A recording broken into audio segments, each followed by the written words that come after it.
Hello everyone, welcome back to the channel, best place for long-term stock investors. Now in today's video, the Federal Reserve actually raised interest rate for the sixth time this year. Now, what does this mean to the market? We're going to be discussing all of this in our video. And as a disclaimer, none of what we say should be taken as financial advice. It is purely educational.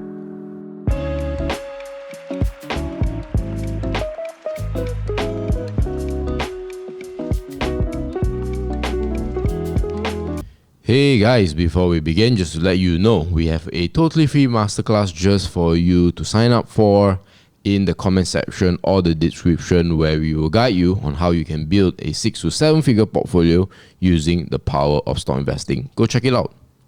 Okay, MJ. So the Fed has raised another 75 basis point to the interest rate.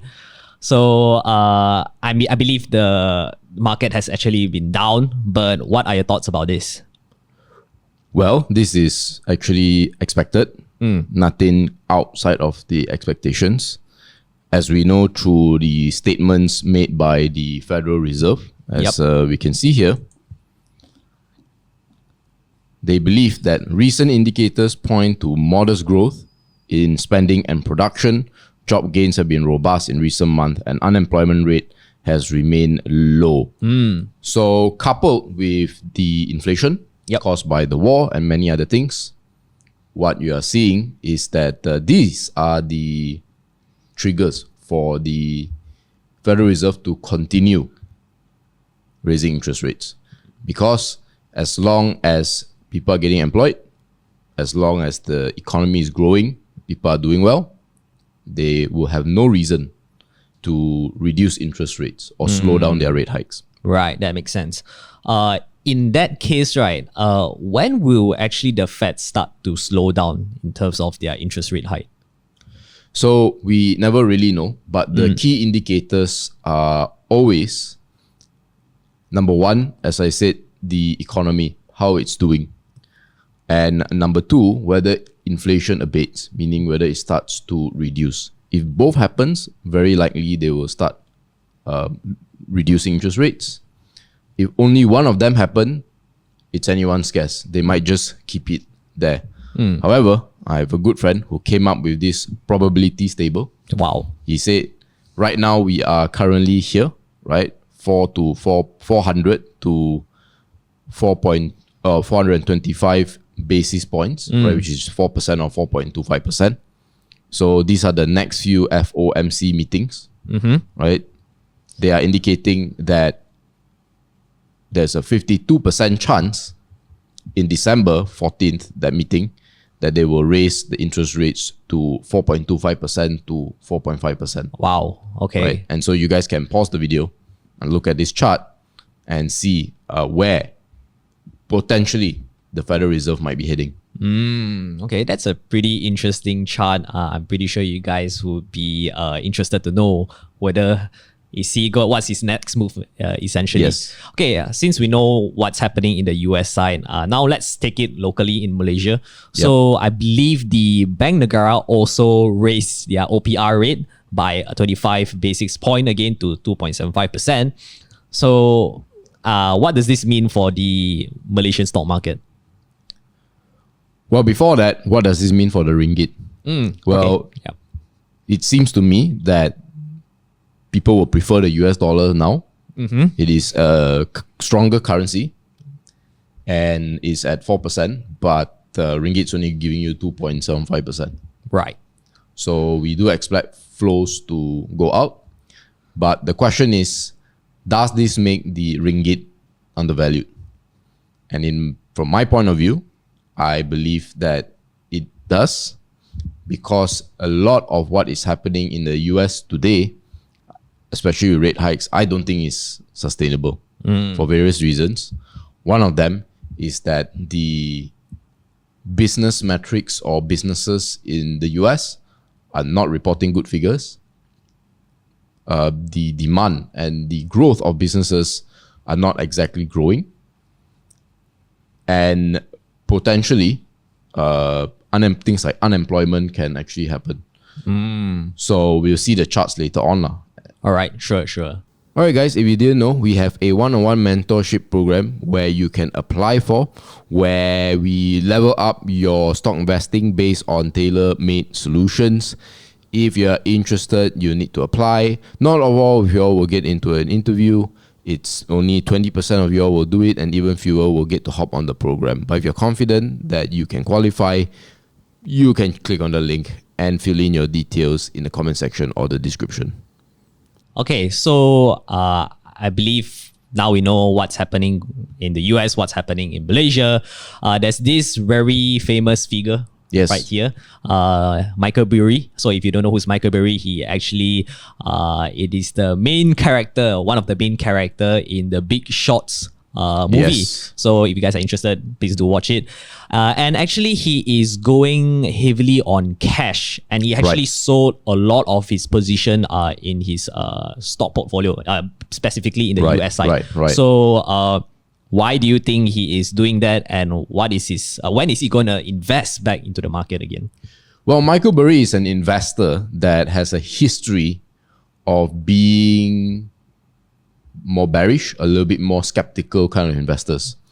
So the slightest hint of risk would cause him to be a lot more cautious and move into cash. However, I do agree with the conclusion that right now cash is not trash.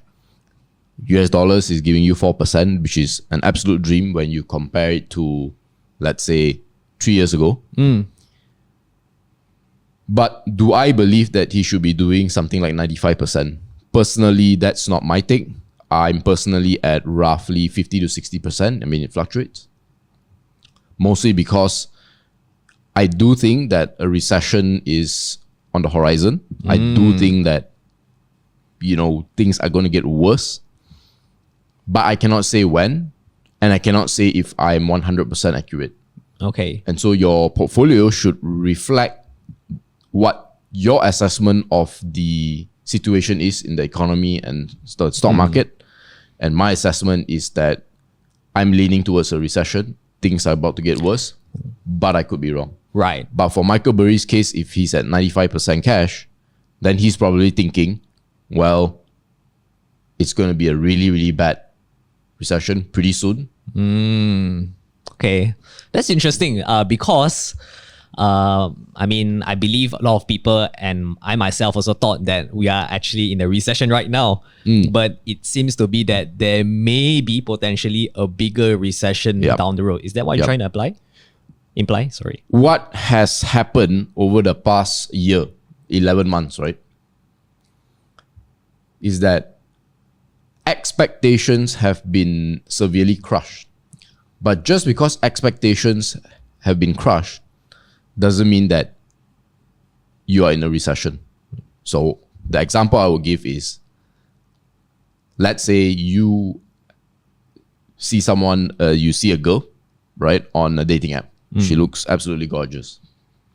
And you meet her in person, she doesn't look like that. She doesn't look like the pictures. Now, does that mean that the girl is not pretty? No. Yeah. She could still be pretty, but it's not in your expectations. Now, how does this relate to my point in the stock market? 2020, 2021 was a very pretty girl being valued at an extremely pretty girl's price. Yep. Right? And so a lot of people brought that expectation into 2022. Because you got a pretty girl in 2020, very pretty girl in 2021, 2022, you're going to have a very pretty girl as well. Unfortunately, the girl in 2022, not so pretty.